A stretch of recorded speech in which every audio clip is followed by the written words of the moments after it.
Meus irmãos, capítulo 5 do Evangelho de Mateus, eu li até o versículo 16, nós vamos trabalhar em cima. E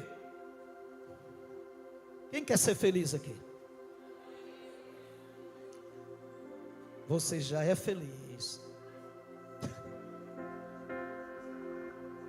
Nós já somos felizes. Agora a pergunta que eu vou fazer: quem quer ser mais feliz ainda? Glória a Deus. Nós já somos felizes. Por quê? Porque nós estamos em Cristo.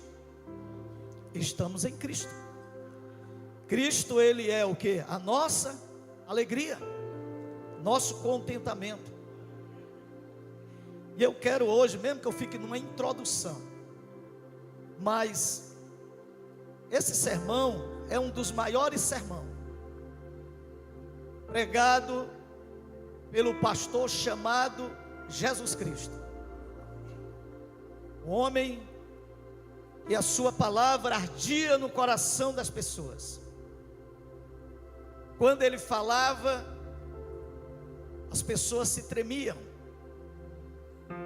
porque a sua palavra é a verdade. E ele prega esse sermão com muita autoridade. E esse sermão, ele traz ensinamentos profundos, mais práticos. E ele nos ensina a ter uma vida feliz. Ele nos ensina, nesse sermão, a ter uma vida abundante. Irmãos, o Evangelho, ele é prático. O Evangelho não tem muita enrolada não. É os pregadores que enrolam tudo.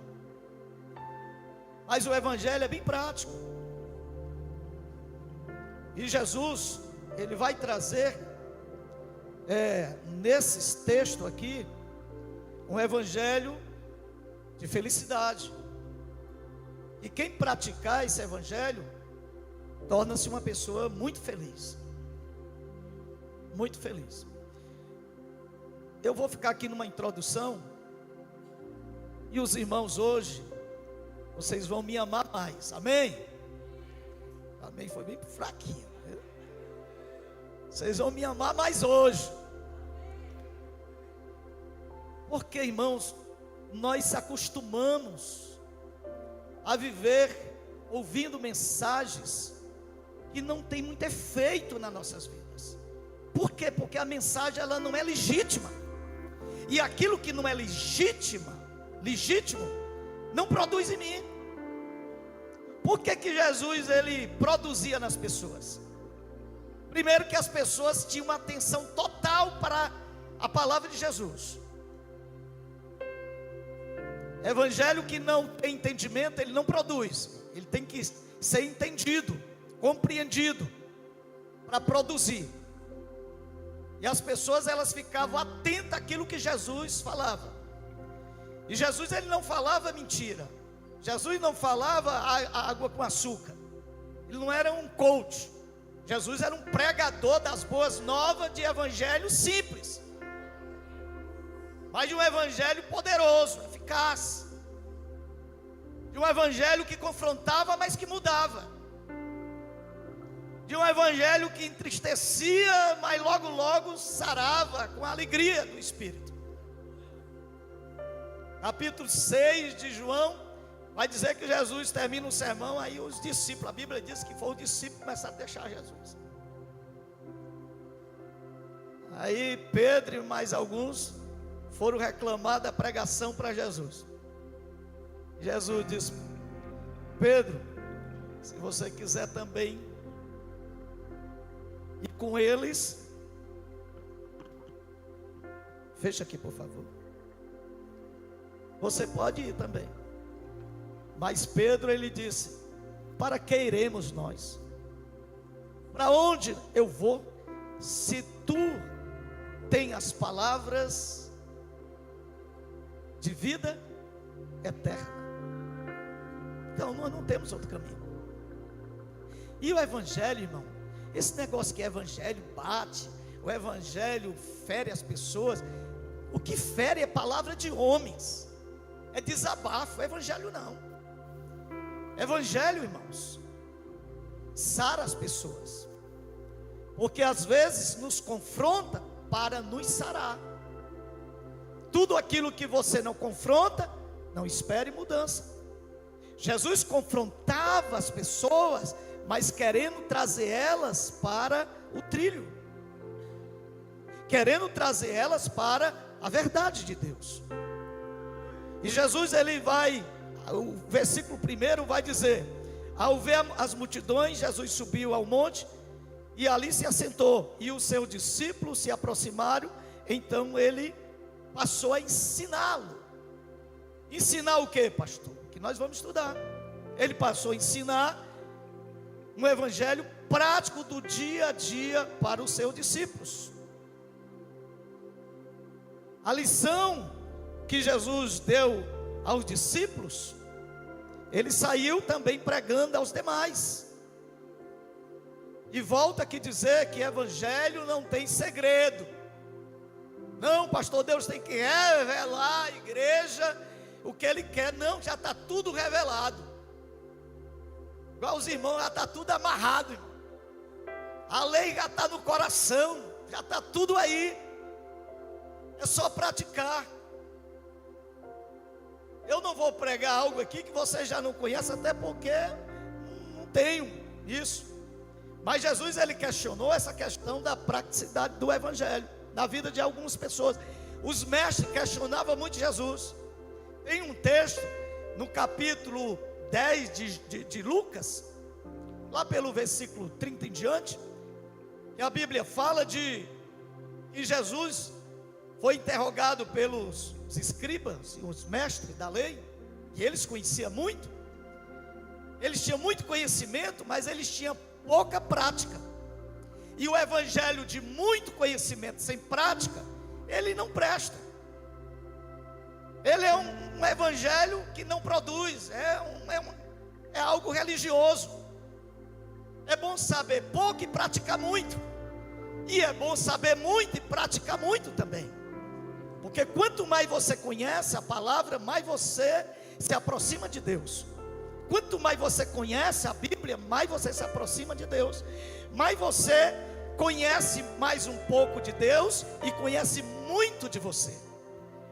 A Bíblia, irmãos, ela faz nos conhecer profundamente. Porque eu digo para vocês que o Espírito Santo, ele trabalha na palavra dele, mas para eu me conhecer. Não é que Deus precisa nos conhecer, é que eu preciso me conhecer. E esses homens aqui, Jesus fala para eles do capítulo o 36 e o 37, bota aqui só para a gente ver. Então Jesus perguntou: qual destes três? Jesus faz aqui uma parábola falando da questão da prática do evangelho. E Jesus interroga eles, contando essa parábola de um homem, vocês conhecem, né?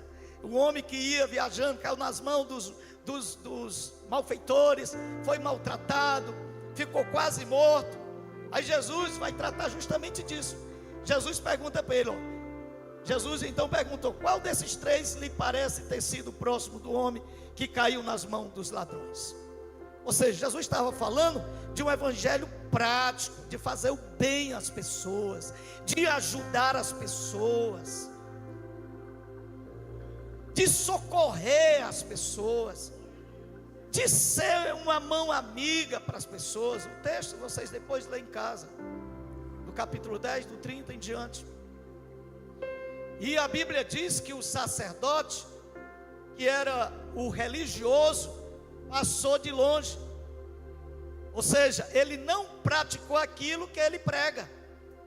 O levita, da mesma forma, o levita não era só aquele que cantava lá, não, ele tinha muito serviço, entendia muito do serviço do sagrado, mas a Bíblia diz que ele também passa de longe. Ele não praticou aquilo que deveria praticar. Mas tinha lá um homem, que a Bíblia não dá o nome, chama só ele de certo samaritano, que praticou, que colocou em prática o evangelho, que colocou em prática aquilo que ele aprendeu, e cuidou do homem, sarou as feridas do homem, colocou azeite, colocou aquele homem no lugar seguro, pagou toda a despesa daquele homem, e ainda segurou aquele homem, né? Aquele onde ele colocou lá, e disse: se ele gastar, quando eu vim eu pago o resto. Então ele praticou. Então, trazendo esse pouco de conhecimento aqui, o evangelho, irmãos, o evangelho, ele nos chama a praticar. Vocês sabem por quê que a gente tem dificuldade disso? Eu digo que alguns, é justamente pela falta do conhecimento dos ensinos práticos de Jesus. Dos ensinos práticos de Jesus. Nós estamos prontos para ser servido. Nós estamos prontos a receber das pessoas. Nós estamos almejando, desejando ser servido pelas pessoas. E o evangelho, ele nos leva ao entendimento que é para mim servir, para mim ser uma mão estendida para as pessoas. A prática do evangelho nos leva, irmão, a glorificar a Deus. E eu vou tratar disso lá mais tarde, no final, lá no outro dia. Porque quando a Bíblia diz, no versículo que eu li, que diz assim, que as vossas obras, versículo 16, brilhe a vossa luz diante dos homens, para que eles vejam as vossas boas obras e glorifique ao Pai de vocês que está no céu. Dá uma olhadinha para mim aqui, irmãos. Isso é o evangelho de Jesus. Vocês sabem o que é que atraía? Vocês sabem o que é que atraía a igreja lá de Atos? Era justamente isso. Era uma igreja que praticava o evangelho. Era uma igreja que fluía o amor de Deus. Era uma igreja que não deixava, pela pobreza que tinha, não deixava ninguém passar necessidade. Eles repartiam. Eles tiravam do pouco que tinha para suprir as necessidades dos outros. Eles saravam as feridas das pessoas. E aquela igreja caiu na graça. A Bíblia diz que ela caiu na graça dos homens, das pessoas. E era uma igreja cheia. Era uma igreja que não tinha lugar para ninguém mais. Era muita gente. Por quê? Porque isso atrai as pessoas. O amor de Cristo nas nossas vidas, irmãos, é muito atraente. E isso é o quê? A prática do evangelho. Mas nós vamos lá. Vamos começar aqui o versículo de número 3. O versículo 3. Jesus disse: bem-aventurado os pobres em espírito, porque dele é o reino dos céus. O que é que Jesus está falando para os discípulos? Primeiro, Jesus ele não está aqui falando de pobreza financeira. Jesus não está falando de pobreza, de miséria. Jesus não está dizendo bem-aventurados os miseráveis, que não tem o que comer. Bem-aventurados os miseráveis que estão passando fome. Não, talvez se Jesus fosse falar isso, ele mandava a igreja dar de comer. A dar de comer quem está passando fome. Mas Jesus também não está falando daqueles que não têm dinheiro. Jesus está falando aqui outra coisa. Pobre, tem uma versão que diz pobre de espírito, mas eu gosto dessa, pobre em espírito. É não sermos arrogantes, é não sermos autossuficientes. Pobre em espírito significa humildade para reconhecer a nossa dependência total de Deus. E também, o entendimento do texto não vai dizer que é uma pessoa pobre espiritual. Não tem nada a ver com isso. Pelo contrário, entenda esse texto que eu estou ministrando hoje. Nem é pobreza, questão financeira, e nem é miséria, e nem é pobreza espiritual. Muitas pessoas acham que Jesus está falando disso, de pobre em espírito, a pobreza, uma pessoa de um nível muito baixo espiritual, uma pessoa que não tem nada de espiritualidade. Jesus não está falando disso. Ele está falando justamente disso aqui que eu falei para vocês. Quem é pobre em espírito, sempre vai estar dependendo de Deus. Quem é pobre em espírito, sempre vai estar no altar da oração. Mas tu ora demais, irmão, é porque eu sou pobre em espírito. Eu estou sempre no altar da oração, do jejum, eu estou sempre descendo, mas você já busca demais, é porque eu sou pobre em espírito, eu estou sempre dependendo de Deus. Pobre em espírito é ser rico para com Deus. Eita glória! Porque olha o que é que diz a Bíblia. Vamos lá para Tiago, capítulo 4. Vocês vão estudar comigo esses dias aqui, mas eu quero ver vocês aqui, trazendo outras pessoas. Vamos fazer a obra dessa forma. Eu quero ver nesse culto a gente ganhando alma para Jesus. Vocês vão começar a trazer. Vamos lá, vamos ver isso aqui, capítulo 4 de Tiago, versículo 6. Olha o que a Bíblia diz. O pobre de espírito, ou pobre em espírito, é diferente disso aqui. Tiago vai dizer: mas ele nos dá cada vez mais graça. Por isso diz Deus: resiste aos soberbos, mas dá graça aos humildes. Pobre em espírito é ser humilde.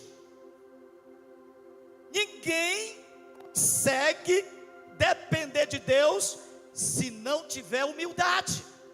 O soberbo, o arrogante, ele nunca vai estar dependendo de Deus, porque ele é soberbo e arrogante. Ele se acha autossuficiente, não depende de ninguém, das pessoas.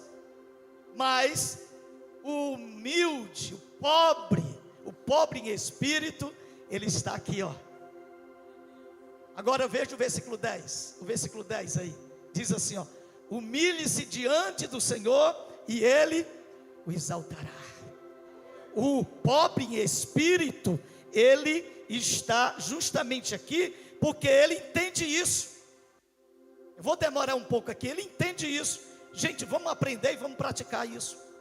Ele entende o pobre em espírito, ele não fica uma vida sem oração. Quem vive uma vida sem oração é o arrogante. Ele acha que pode vencer as lutas, pode vencer o pecado, pode vencer as tentações sem orar. Ele é arrogante, ele é autossuficiente, porque se eu dependo de Deus, eu vou estar onde? Orando. Eu vou estar buscando a Deus. Eu vou estar chorando. Eu vou estar dizendo: Deus, eu preciso de Ti. Aí, a Bíblia vai dizer, irmãos, e nós vamos ler outro texto aqui. A Bíblia diz lá em João capítulo 15, versículo 5. Por isso que é bom você estar trazendo aí para estar anotando, depois mastiga em casa. Olha o que a Bíblia diz, uma parte do versículo vai dizer: sem mim nada podereis fazer. O pobre em espírito, ele entende isso. Ele sabe que essa caminhada, ele depende total de Deus. Ele depende de Deus para essa caminhada ser bem sucedida. Ele depende de Deus para vencer o pecado. O pecado é forte. O pecado, irmãos, a Bíblia diz que o pecado tem poder sobre nós. Mas em Cristo agora, diz Paulo em Romanos, no capítulo 8, 14, Paulo vai dizer, quando nós estamos nesse espírito, né? Nessa pobreza de espírito, Paulo vai dizer que o pecado, ele não tem mais poder sobre nós. Perdão, não é 8, não, é 6,14. 6,14, é a mente aqui. Paulo vai dizer isso, porque o pecado não terá mais domínio sobre nós. Por quê? Porque eu estou agora na dependência de Deus. Se eu sair dessa dependência, se eu for arrogante, esse pecado me pega, esse pecado me laça, e esse pecado me leva para fora da presença de Deus. Por isso que eu tenho que estar na dependência, debaixo da graça, da lei da graça de Deus. Então, Pedro, irmão, nós vamos ler um texto que Pedro, ele era esse cara. Pedro, antes de se converter, ele era esse cara. Escuta o que eu vou te dizer aqui uma coisa. Tem coisas dentro da igreja que a gente fica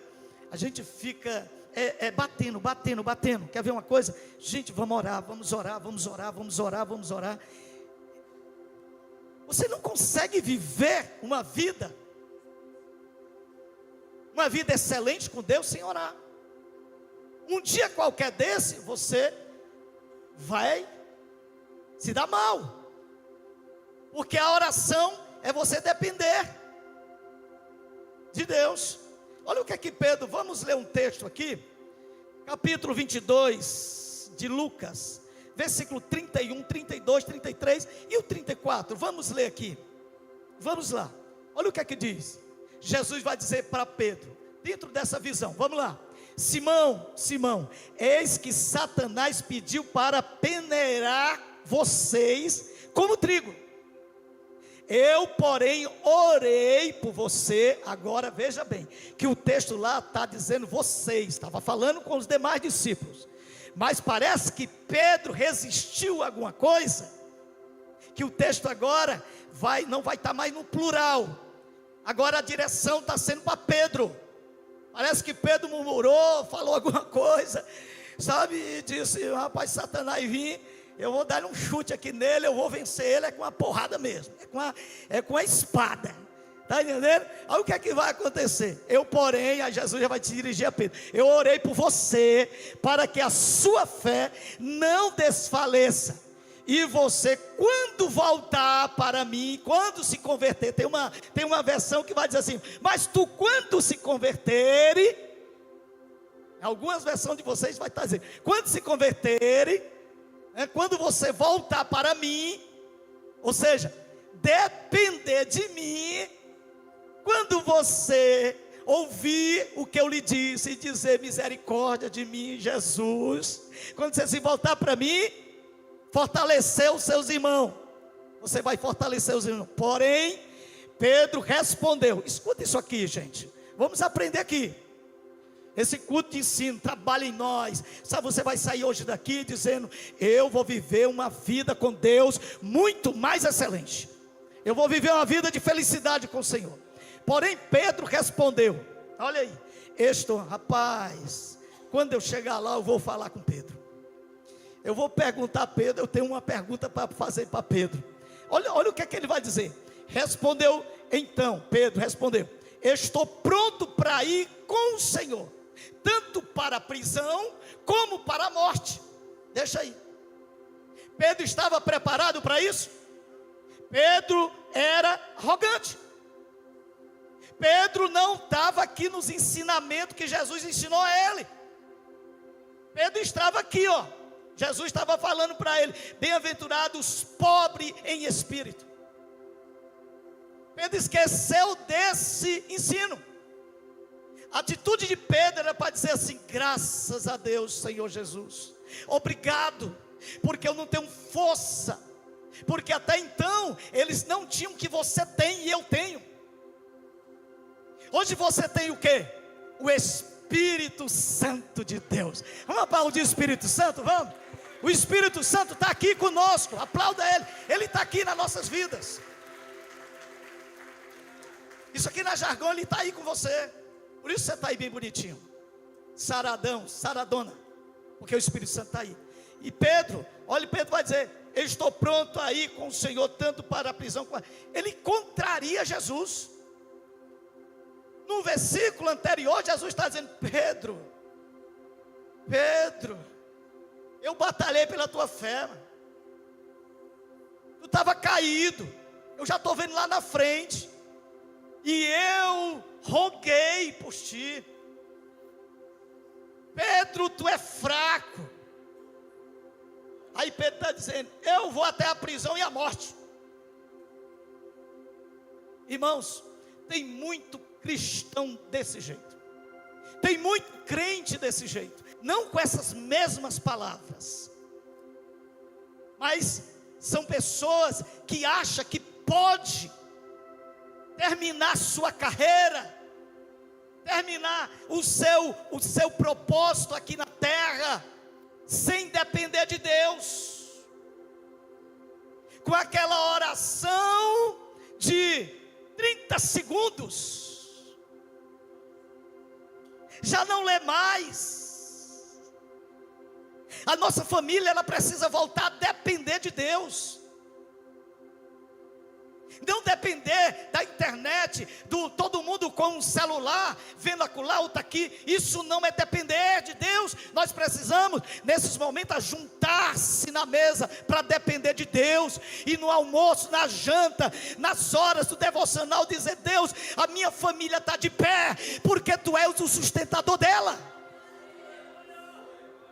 É dizer para Deus: Senhor, se Tu não edificar minha casa, ela cai, ela vai ser destruída. Isso não é oração, irmão, para assustar ninguém. Eu faço isso, eu faço minha oração todo dia, e eu digo para Deus: se Tu me largar, Senhor, se Tu me deixar, eu não aguento, eu vou morrer. E se eu te deixar, acabou-se tudo. Então dependência. Aí Pedro, vamos ler o outro texto, o 34. Mas Jesus lhe disse: eu te digo, Pedro, que hoje, antes que o galo cante, você negará 3 vezes que me conhece. E aí? Sabe o que é isso? É arrogância, autossuficiência. É uma pessoa que não é humilde, é uma pessoa que não é pobre de espírito. Olha que pobre de espírito, irmão. Escuta isso aqui. Escuta isso aqui. Ah, eu sou pobre de espírito, pastor. Eu não tenho muita espiritualidade. Não, isso aí não. Isso tem outro nome. E eu dou outro nome para isso aí. Viu? Isso é negligência, isso é alguma coisa. Pobre de espírito, irmão, é você estar riquíssimo. Riquíssimo da presença de Deus. Olha, é necessário, diga comigo, é necessário. Vamos lá, faz uma zoada aí. É necessário esvaziar-se de si mesmo para ser cheio de Deus. Diga comigo novamente, levanta a sua mão, diga assim: é necessário eu me esvaziasse de mim mesmo para ser cheio de Deus. Quem ora assim? Eu oro desse jeito, irmão. Eu tenho uma oração que desvia crente. Sabe por quê? Porque eu quero isso. Quando eu peco, eu sou arrogante. Quando eu cedo à tentação, eu sou arrogante. Pastor, mas todo mundo está tudo bem. Mas quando a tentação vem que eu não posso com ela, o que é que eu faço? Eu sou o quê? Pobre de espírito. O que é que eu faço? Eu corro para Jesus. Jesus, essa tentação vai me arrastar, ela vai me consumir, porque eu não consigo vencer ela. Então eu caio nos pés de Jesus, e eu digo aqui: eu sou pobre de espírito, me ajuda por favor. E eu estou falando de tentação, mas tem tantas coisas, irmãos. Mas vamos lá. Um exemplo, eu vou dar 2 exemplos para vocês, de pobre em espírito. Quer ver? Vamos lá para Lucas capítulo 18. Eu quero ver vocês comendo Bíblia, eu quero ver vocês saciando. Capítulo 18, versículo 13 e o versículo 14. Vamos lá. 13, 14.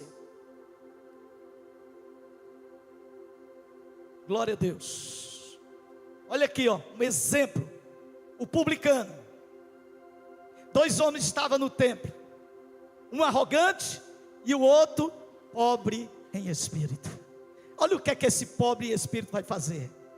E o publicano, estando em pé, longe, nem mesmo ousava levantar os olhos para o céu, mas batia no peito, dizendo: ó Deus, tem pena de mim, que sou pecador. Deixa aí, nós temos que aprender isso, irmãos. Nós precisamos fazer uma vigília, e a gente aqui conversando sobre a Bíblia, aprender essas coisas, porque a gente aprende coisas tão extraordinárias, né?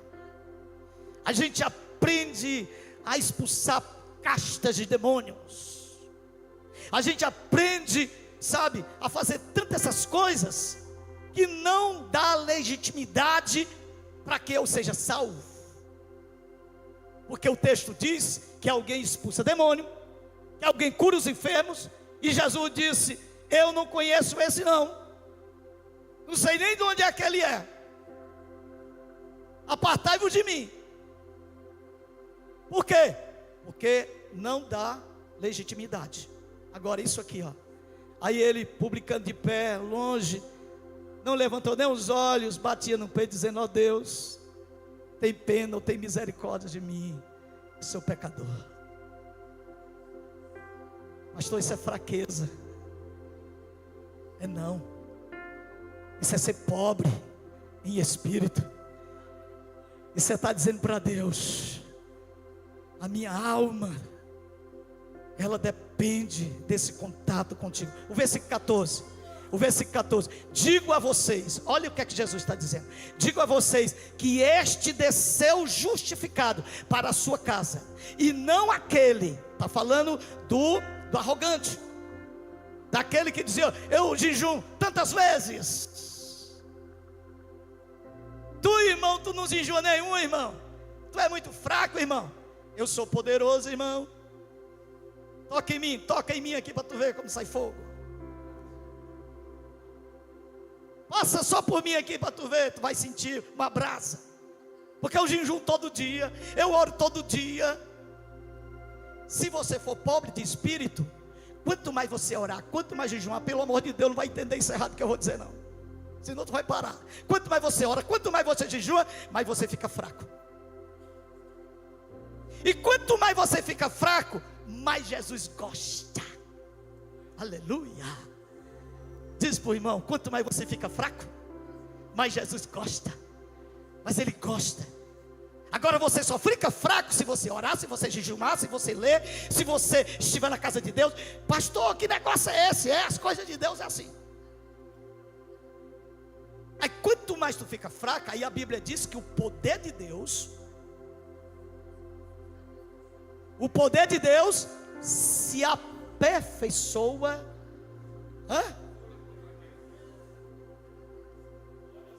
Dá uma olhadinha para o irmão: tu está forte ou tu está fraco?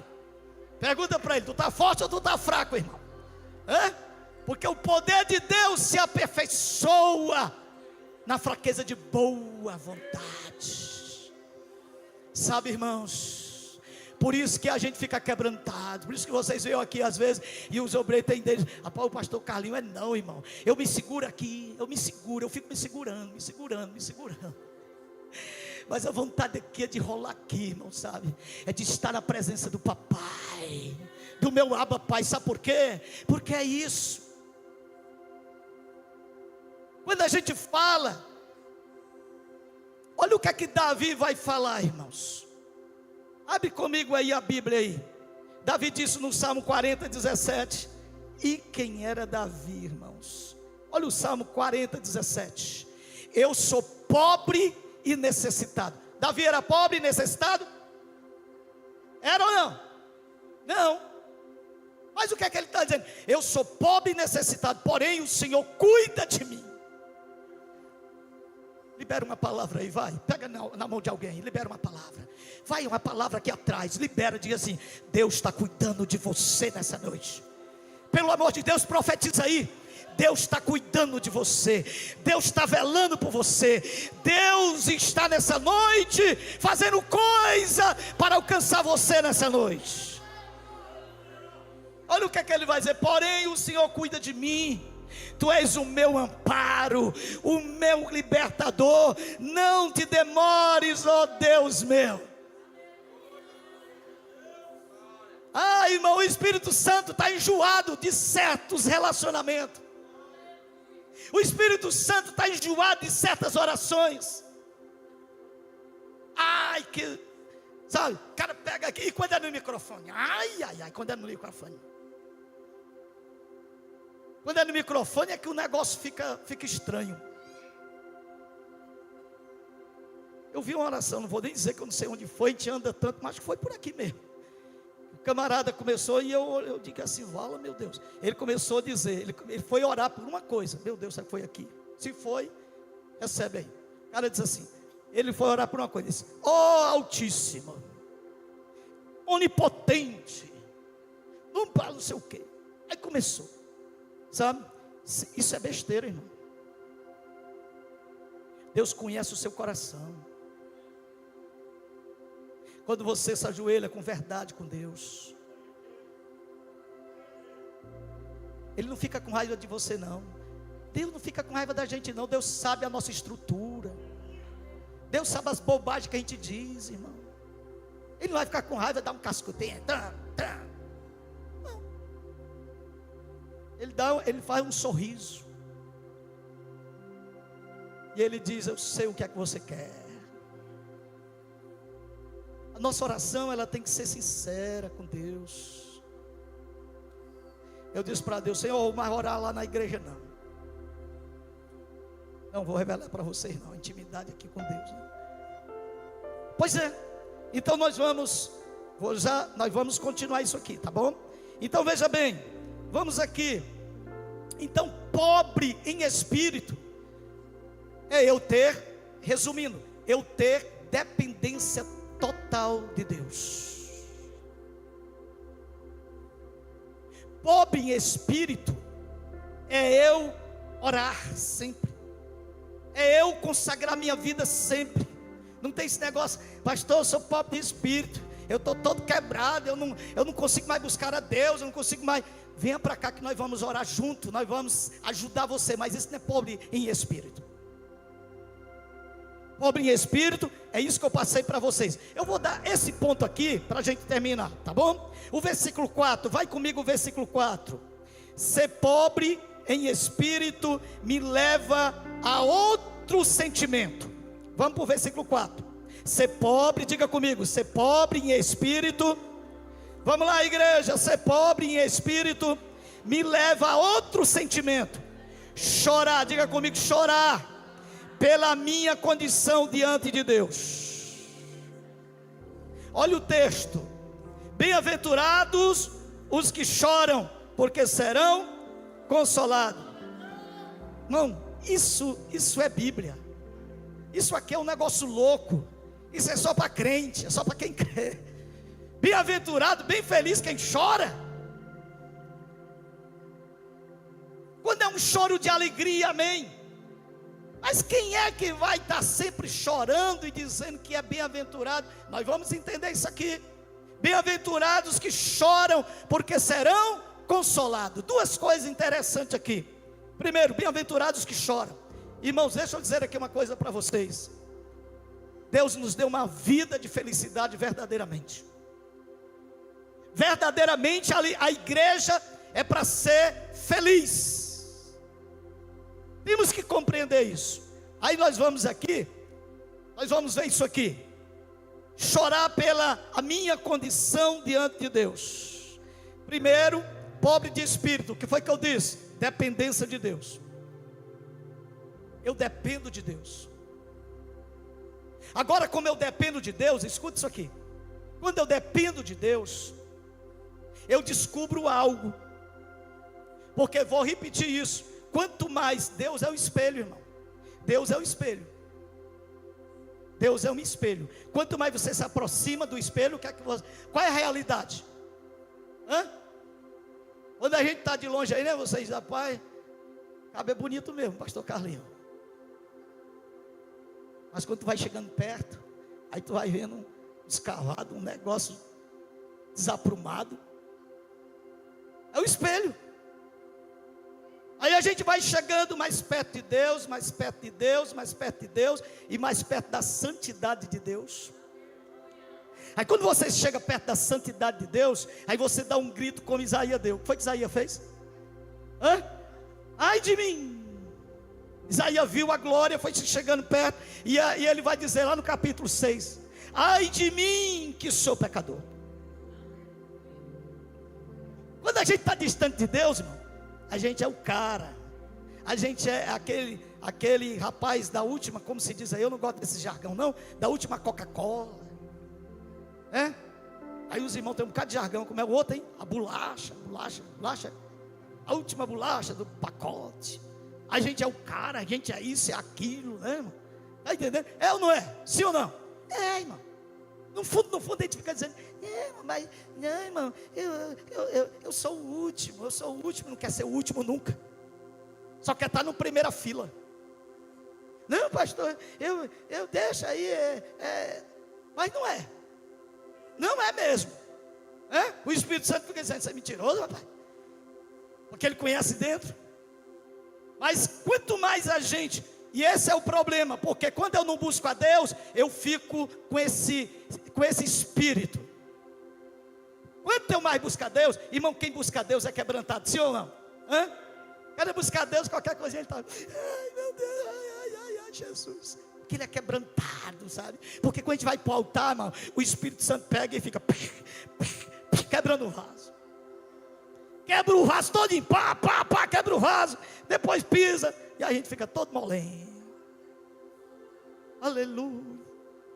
Sabe os crentes hoje? A gente chegava na igreja, irmão, quando alguém dizia assim, glória a Deus, a gente já estava dizendo: eita, esse glória a Deus foi para mim, Jesus. Eu senti a tua presença. E a gente estava quebrantado. Hoje a gente só chora se a gente tocar hoje no emocional. Precisa, hoje a gente está tocando no emocional. E hoje tem pregador que sabe fazer isso. Ele faz a igreja toda chorar. E ele não derrama uma lágrima, irmão. Ele não derrama uma lágrima, ele faz a igreja toda chorar. Sabe por quê? Porque não é o choro de uma alma sedenta, uma alma cheia da vontade de estar com Deus. Aí a condição, porque quem chora, quem é pobre em espírito e chora, ele está vendo a sua condição. Olha o que é que Paulo, irmãos, chora aqui. Não é a gente chorar simplesmente. Existe muito choro, e um dos choros é justamente esse. É diante de Deus a gente reconhecer a nossa condição. Olha o que é que Paulo vai dizer, bem conhecido esse texto, né? Lá em Romanos 7:24, quando Paulo diz: miserável homem que sou. Olha o que é que Paulo está dizendo: miserável homem que sou, quem me livrará do corpo dessa morte? Quem? Miserável que sou. Paulo reconhecia, irmãos, diante de Deus, nós precisamos, diante de Deus, irmão, não há capa, diante de Deus não há nada, está tudo patente aos seus olhos, não adianta. Eu vejo muita coisa, irmão, que é ruim demais, sabe? Diante de Deus, eu gosto de estar diante de Deus. Hoje eu estava falando para um abençoado aqui, vocês não vão se desviar não, irmão. Viu? Pastor de vocês, sabe, eu estou buscando de Deus. E eu disse para Deus: Senhor, eu quero o dom de variedade de línguas. Aí eu estou falando de coisas espirituais, eu estou revelando segredo aqui para vocês. Eu quero compartilhar com a igreja. Não tem um pastor de vocês como sabe, uma pessoa que quer se mostrar, não. Eu quero levar vocês pelo mesmo caminho que eu estou andando. Aleluia. Eu quero que vocês experimentem o que eu estou experimentando, o que Deus tem para a igreja. Deus tem para a juventude, para as crianças. Eu já disse aqui, eu estava falando aqui, na outra semana eu vou ter uma reunião de oração com as crianças e os pais. Eu quero ver as crianças sendo batizadas com o Espírito Santo aqui dentro dessa casa. Nós vamos fazer isso em nome de Jesus. Sabe, irmão, porque é bíblico. E eu disse para Deus: Senhor, eu quero orar em línguas estranhas. Eu quero me quebrantar. E eu vou dizer aqui uma coisa para vocês: ninguém chega de nariz empinado no altar da oração com Deus, não. Ninguém chega dizendo para Deus, mandando, porque as orações hoje, sabe o que é as orações hoje? É mandando Deus. Deus vai lá, não sei aonde, Deus vai lá agora. Eu vejo isso, irmão. Sim ou não? Deus vai lá no hospital agora e faça. A gente fala isso, mas quando a gente chega diante de Deus, está tudo patente. Deus diz assim: mas tu deseja, né? Oh, glória. Hoje lá no trabalho, hein? Tu arrebentou mesmo. Deus sabe tudo. Sabe ou não sabe? Sim ou não? As concupiscências. Deus vê tudo, mano. Aí a gente vai orar por algo que não tem nada a ver. Aí Jesus diz assim: ora pela tua concupiscência, rapaz, que eu vou te sarar. Olha para mim, colocar colírio nos teus olhos, porque hoje tu não tirou os olhos né? E não é só homem não, irmão. Não é só homem não. Tem uns homens saradão, e a mulher passa e: Jesus, tem misericórdia, teu sangue tem poder. Aí na oração você vai dizer: Jesus, me livra. Sabe o que é isso? É justamente isso que nós estamos falando aqui, irmãos. Eu vou terminar aqui. Então, bem-aventurados que choram, bem-aventurados que reconhecem sua condição e choram pelos seus pecados. Tiago capítulo 4, versículo 9, Tiago vai dizer: senti a vossa miséria, ou reconheçam a sua miséria, lamente e chore, que o riso de vocês se transforme em pranto, e o que a alegria de vocês se transforme em tristeza. Irmão, esse versículo ninguém quer ler um negócio desse. Deus me livre, está repreendido. Amém? Amém? Vocês estão repreendendo a palavra de Deus, irmão? Deus está repreendido. A gente abre uma Bíblia assim, né? Aí o irmão: pastor, eu tenho uma palavra. Já pensou, o irmão chega na tua casa e diz assim: irmão, eu tenho uma palavra de Deus para você. Aí o irmão começa a ler. Reconheça a sua miséria, irmão. Lamente, chore. O irmão está acabado, ele está lendo ali. Lamente, chore. O seu riso transforme em pranto. Aí o irmão diz assim: irmão, está repreendido, irmão. Mas você tem que entender isso aqui. Isso aqui, irmãos, isso aqui é restauração. Isso aqui, irmão, sabe o que é? É Deus pegar você caído, você prostrado, dizendo isso aí, Deus pegar você aqui, levantar pela mão e dizer assim: eu estou com você, eu estou lhe levantando para lhe dar um novo e vivo caminho. Eu estou lhe erguendo porque eu tenho um propósito a cumprir na sua vida, porque você entendeu. É isso. Você entendeu o meu projeto, o meu plano para você. E isso aqui, irmão, chorar pelos pecados. No capítulo 22, versículo 61, 62 de Lucas, vou terminar aqui. Diga comigo assim: quando eu choro pelo meu pecado, eu estou desejando as bênçãos de Deus voltar para mim. Diga agora mais alto: quando eu choro pelos meus pecados, eu também estou dizendo que eu quero voltar para Deus. Eu volto para Deus. E nós vamos terminar, que eu quero orar por vocês. Em nome de Jesus. Eu quero que vocês terça-feira estejam aqui, que eu continuo esse ponto, e nós vamos até o 16, tá bom? Nós vamos falar de muitas coisas boas, nós vamos aprender esses dias aqui, tá bom? Em nome de Jesus, traz uma pessoa, faz o convite de uma pessoa. Meus irmãos, devo dizer uma coisa para vocês: Deus, Ele deseja que eu e você tenham uma vida mais feliz, uma vida cheia de Deus. Ninguém vai ter uma vida cheia de Deus, irmão. Escute isso aqui, rapaz, mas eu estou verdadeiramente me convertendo. Eu estou verdadeiramente me convertendo. Cada dia eu estou me convertendo, irmão, sabe? Me convertendo de muitas coisas, sabe? A gente acha que as coisas acontecem assim, plim, plim. Não acontece. A gente acha que a gente vai ter aqui um evento e pronto, ali vai acontecer tudo. Não, é o dia a dia. É um dia após outro dia, todo dia, é manhã, tarde e noite, todo dia. Você tem que entender isso. Você tem que querer isso de Deus. E Deus tem um celeiro cheio para você. Deus está com a botija cheia de azeite para você. Deus está derramando sem medida para você. Deus não vai molhar a tua cabeça não. Deus vai derramar. Deus vai, sabe, o vaso vai transbordar sobre você. Aleluia. Fique de pé, vem aqui à frente quem quer receber desse azeite. Glória a Deus.